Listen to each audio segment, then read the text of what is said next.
अस्सलाम वालेकुम students, welcome to easy maths. आज हम चैप्टर नंबर 2 का आर्टिकल नंबर 2.2 डिस्कस करने जा रहे हैं, जिसका नाम है हमारे पास लोगैरिथम। इस चैप्टर का नाम भी लोगैरिथम ही है और हमने एक्सरसाइज 2.1 के अंदर साइंटिफिक नोटेशन को काफ़ी डिटेल में डिस्कस किया था, जिसमें हमने सीखा था कि कैसे ऑर्डिनरी फॉर्म से साइंटिफिक फॉर्म में जाते हैं और कैसे साइंटिफिक फॉर्म से ऑर्डिनरी फॉर्म में आते हैं। तो अब जो हमारा चैप्टर से रिलेटेड फर्स्ट टॉपिक आया है वो है हमारे पास लोगैरिथम। सबसे पहले इसकी कुछ हिस्टोरिकल बैकग्राउंड लिखा हुआ है, उसको रीड करते हैं, फिर चलते हैं हम इसकी मैथमेटिकल फॉर्म की तरफ।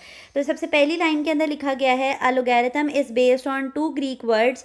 आपके पास एमसीक्यू आ सकता है कि जो लोगैरिथम है वो किस लैंग्वेज की अंदर से निकला है, किस में से डिराइव हुआ है। तो वो आपके पास है ग्रीक लैंग्वेज, और ग्रीक लैंग्वेज के कौन से दो लफ्ज़ हैं जिनको कंबाइन करके आपके पास लोगैरिथम बना है, वो है लोगोस और एथमोस।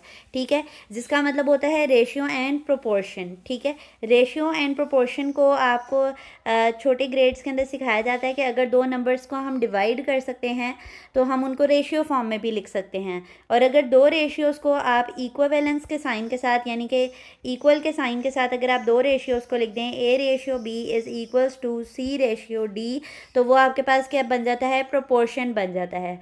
तो इन सिंपल वर्ड्स अगर कहूँ तो रेशियो और प्रोपोर्शन का ताल्लुक मल्टीप्लिकेशन और डिवीजन से है, और मल्टीप्लिकेशन और डिविजन्स को सिंप्लीफाई फॉर्म में आसान तरीके से हल करने के लिए जो हम मेथड इस्तेमाल करते हैं उसको हम कहते हैं लोगैरिथम। ओके हो गया। अब हम चलते हैं इसकी इन्वेंटर की तरफ कि कौन था ये बंदा जिसने इसको इन्वेंट किया था। तो वो थे John Napier, a Scottish mathematician. एक स्कॉटिश मैथमेटिशियन थे। इंट्रोड्यूस द वर्ड लोगैरिथम, इन्होंने सबसे पहले लोगैरिथम का वर्ड यूज़ किया था। It is way to simplify complex calculations. देखें, आपके पास मैथमेटिक्स के अंदर कोई भी चीज़ जो इन्वेंट की जाती है ना, वो कॉम्प्लेक्स को फाइड फॉर्म में लेके जाने के लिए इन्वेंट की जाती है। तो लोगैरिथम का भी मकसद यही था कि जो मल्टीप्लिकेशन कॉम्प्लेक्स होती हैं या डिविजन्स कॉम्प्लेक्स होती हैं लार्ज नंबर्स की, उनको सॉल्व करने के लिए हमने किसको इन्वेंट किया, लोगैरिथम को किया। लोगैरिथम की रियल लाइफ एग्जांपल्स या रियल लाइफ एप्लीकेशंस क्या बताई गई हैं। रियल लाइफ एप्लीकेशंस हैं हमारे पास, साइंस के अंदर लोगैरिथम्स इस्तेमाल होते हैं, फाइनेंस के अंदर होते हैं और टेक्नोलॉजी में होते हैं। आपने देखा होगा कि आप जो बड़े बड़े प्रोग्राम्स डिज़ाइन करते हैं उनका एक पैटर्न होता है, उनका एक वे ऑफ राइटिंग होती है। ठीक है, तो या हम कैलकुलेटर्स को जो है वो या फिर हम ये जो कंप्यूटर के अंदर डिफरेंट कैलकुलेशंस को परफॉर्म करते हैं, तो ये जो कॉम्प्लेक्स कैलकुलेशंस वो विद इन सेकेंड्स आपको दे देता है, विद इन नैनो सेकेंड्स आपको जो सॉल्व करके दे देता है, वो आपके पास with the help of logarithm machinery ही देता है वो। ठीक है, तो हमने इसकी सबसे पहले हिस्टोरिकल बैकग्राउंड रीड किया है, फिर हमने इसकी वर्ड की डेरिवेशन पढ़ी है, इसके अलावा हमने इसका यूज़ पढ़ा है कि ये लार्ज नंबर की डिवीजन और मल्टीप्लिकेशन को सॉल्व करने के लिए इस्तेमाल होता है।